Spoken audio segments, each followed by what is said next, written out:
नमस्कार। आज हम पढ़ेंगे कक्षा 8वीं का दूसरा पाठ, द्वितीय पाठ अल्पानाम अपि वस्तूनाम संगति कार्य साधिका। अल्पानाम अपि वस्तूनाम संगति कार्य साधिका, यानी कि अल्पानाम अपि थोड़े थोड़े भी या बहुत छोटे छोटे भी वस्तुनाम वस्तुओं का जो संहति ही यानी कि संग्रहण एकत्रित होना क्या कर सकता है? कार्य साधिका, किसी भी कार्य को सफल बना सकता है, किसी भी योजना को सफल बना सकता है, किसी भी प्लानिंग को सक्सेस कर सकता है, या कुछ भी कोई पाना चाहता है यदि वो छोटी छोटी वस्तुओं को भी जोड़ दे तो भी वो बहुत बड़ा बन जाता है। जैसे आप सामान्य सी बात है, आप छोटे छोटे ईंटों को लेकर के घर का निर्माण करते हैं, भवन का निर्माण करते हैं, बड़े से बड़े भवन का निर्माण करते हैं। वैसे ही आपने एक छोटी सी बात सुनी होगी कि जब एक छोटी सी लकड़ी को उठाओ आप उसे तोड़ो तो टूट जाती है। आप 2 लकड़ियां लेंगे तो थोड़ा आपको ज्यादा उसमें एनर्जी चाहिए, ताकत चाहिए। वैसे ही 3 4 बढ़ाते जाएंगे उतना वो मुश्किल होता जाएगा और एक समय आएगा कि आप उसे तोड़ नहीं पाएंगे। तो इस पाठ का जो मुख्य विषय है वह है एकता में शक्ति। जब आप एक होकर के आगे बढ़ते हैं, जब आप खुद को कमजोर समझते हैं और कमजोर लोग जब मिलते हैं, एक संगठन बनता है, एक समवाय बनता है, तो वह बहुत बड़ा कार्य को भी सफल कर देता है, सिद्ध कर देता है। तो आइए इस पाठ को आज हम पढ़ते हैं। अल्पानाम अपि वस्तूनाम संगति कार्य साधिका। ठीक है, यह एनसीईआरटी की नई पुस्तक का पाठ है, नया पाठ है। पहला जो ये पैराग्राफ यहाँ पर दिया गया, गद्यांश दिया गया, मैं इसे पढ़ूंगा, इसका उच्चारण करना आपको बताऊंगा इस भाग में, और इस पैराग्राफ का, इस गद्यांश का साथ साथ मैं आपको अर्थ भी बताऊंगा। तो शुरू करते हैं। कानिचन मित्राणि विद्यालयस्य ग्रीष्मावकाशे पुण्यक्षेत्र दर्शनाय देवभूमिम् उत्तराखंडम अगच्छन्। कानिचन मित्राणि विद्यालयस्य ग्रीष्मावकाशे पुण्यक्षेत्र दर्शनाय देवभूमिम् उत्तराखंडम अगच्छन्।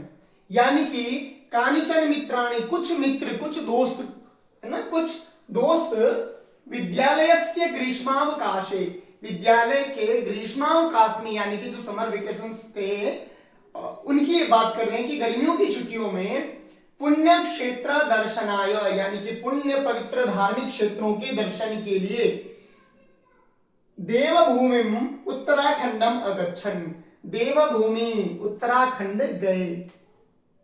उत्तराखंड प्रदेश को क्या कहते हैं? देवभूमि का संज्ञा दी जाती है, देवताओं की भूमि है उत्तराखंड। उस उत्तराखंड को गए, किस लिए गए? तो पुण्य क्षेत्र दर्शनाय, ऐसे पवित्र क्षेत्र के दर्शन के लिए, यानी कि जो 4 धाम आदि वहां पर प्रसिद्ध जो क्षेत्र हैं, जो मंदिर हैं, जो स्थान हैं, हरिद्वार जैसे क्षेत्र हैं, ऋषिकेश जैसे क्षेत्र हैं, ऐसे क्षेत्रों के भ्रमण के लिए गए, दर्शन के लिए गए। यहाँ पर कुछ शब्द है जो जैसे कानिचन है, मित्राणि है, विद्यालयस्य है, ये आप जो पूरा का पूरा वाक्य देख रहे हैं, संस्कृत भाषा जो पूरा वाक्य आप देखेंगे तो संस्कृत भाषा में किसी भी वाक्य में और किसी भी रचना में मुख्य रूप जो है सबसे ज्यादा आप किसका प्रयोग देखते हैं? तो शब्द रूप का प्रयोग देखते हैं। ये सभी के सभी शब्द रूप हैं। और अंतिम में आप देख रहे हैं अगच्छन्, अगच्छन् यानी कि गए, ये है वर्ब यानी कि क्रिया। तो धातु रूप, क्रिया क्या है? अगच्छन् धातु रूप है। कहने का मतलब है कि यदि आप शब्द रूप और धातु रूपों का बहुत अच्छे से अभ्यास करते हैं, प्रैक्टिस करते हैं, उसे समझने की कोशिश करते हैं और अप्लाई करना समझ जाएं, तो आप आसानी से संस्कृत पढ़ भी सकते हैं और समझ भी सकते हैं। तो आगे बढ़ते हैं। तदानीं वर्षारंभ कालः आसीत्, उसी समय क्या हुआ? तो वर्षा ऋतु का आरंभ हुआ। आप जानते हैं कि गर्मियों में छुट्टियां होती हैं, जो समर वेकेशंस होती है जून के महीने में होती है और फिर जुलाई लग जाता है, और जून के महीने से ही कई बार मानसून आ जाता है और वर्षा ऋतु प्रारंभ हो जाती है। तो उस समय वर्षारंभ काल था, आसीत् यानी कि था। सर्वेपि गौरीकुंड नामकम स्थानम प्राप्तवन्तः, सभी किस स्थान में? गौरीकुंड नाम के स्थान में गए। कहां गए? गौरीकुंड नाम के स्थान में। यदा ते श्री केदार क्षेत्रम आरोहन्तः आसन तदा लक्ष्य प्राप्ते पूर्वम वेगेन वृष्टि आरब्धा। ये कह रहे हैं कि जब वे श्री केदारनाथ के लिए दर्शन करने के लिए गए थे, तो केदारनाथ क्षेत्र जब वो आरोहण कर रहे थे, उसमें चढ़ रहे थे, केदारनाथ के दर्शन करने के लिए जा रहे थे, तभी लक्ष्य प्राप्त है पूर्वम, यानी कि केदारनाथ जी पहुंचने से पहले, उस लक्ष्य को प्राप्त करने से पहले ही वेगेन वृष्टि आरब्धा, जो वृष्टि यानी कि बारिश, वर्षा बहुत वेग से यानी कि अत्यधिक तेज वृष्टि होने लगी, बारिश होने लगी, आरंभ हो गई। सहसा सर्वत्र अंधकारः प्रसृतः, अचानक सब जगह क्या हो गया, अंधकार फैल गया। आप कई बार देखते हैं जैसे वर्षा होती है और वर्षा का मौसम हो या किसी भी समय बहुत तेज वर्षा होती है, उससे पहले मौसम में परिवर्तन आता है और चारों तरफ आपको अंधेरा दिखाई देने लगता है, काले काले बादल छा जाते हैं। इस तरह की वहां पर अवस्था हो गई, अंधेरा छा गया। नद्याः तीव्र जलेना, नद्याः यानी कि नदी के, तीव्र जल वेगेना, तेज जल के प्रवाह से, जब बहुत तेज बारिश होने लगी, बहुत तेज बारिश हो रही थी और जो नदी में जो जल का वेग था, जो स्पीड थी बहुत तेज थी, उफान मार रही थी नदी, तो सेतु भग्नः, यानी कि सेतु यानी ब्रिज ना, पुल, भग्नः यानी कि नष्ट हो गया, टूट गया उस बहाव में। पर्वतस्खलनम संजातम, क्या हुआ, बड़े बड़े पर्वत खिसकने लगे, भूस्खलन होने लगा, लैंडस्लाइड्स होने लगी। सर्वेपि उच्च स्वरेणा अक्रंदन, जो लोग थे, जो दोस्त गए हुए थे घूमने के लिए, सभी जोर जोर से, उच्च स्वरेणा यानी कि जोर जोर से रोने लगे। ईश्वरम प्रार्थयन्तः च, और ईश्वर से प्रार्थना करने लगे, हे भगवन, हे भगवन रक्ष अस्मान रक्ष इति, क्या बोलने लगे, हे भगवान हम सबकी रक्षा करो, रक्षा करो। सर्वेषाम अधैर्यम दृष्ट्वा, सभी के अधैर्य को देखकर, धैर्य यानी पेशेंस है ना, पेशेंस को जब देखा कि पेशेंस खत्म हो रहा है लोगों में, धैर्य खत्म हो रहा है, तो इस अधैर्य को देख करके नायकः सुधीरः सर्वान् सांत्वयन् प्रेरयन् च अवदत्, जो नायक था उसमें, जो लीडर था उनका गया हुआ सुधीर, उसने सभी लोगों को क्या किया, सांत्वना दी, सिंपैथी दी, सांत्वना दी, उनको सहारा दिया और प्रेरित किया।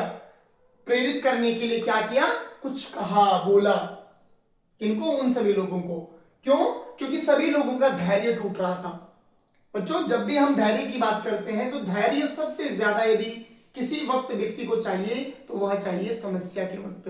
जीवन में जब अनुकूल परिस्थितियां न हो, प्रतिकूल परिस्थितियां हो, जब जीवन में बहुत सारी कठिनाई हो, बहुत सारी जो विकट स्थितियां हैं, जो परेशानियां हैं, प्रॉब्लम्स है, वो जब लाइफ में आ जाती हैं, ऐसे समय में सबसे ज्यादा यदि किसी चीज की जरूरत पड़ती है तो धैर्य की जरूरत पड़ती है, पेशेंस की जरूरत पड़ती है।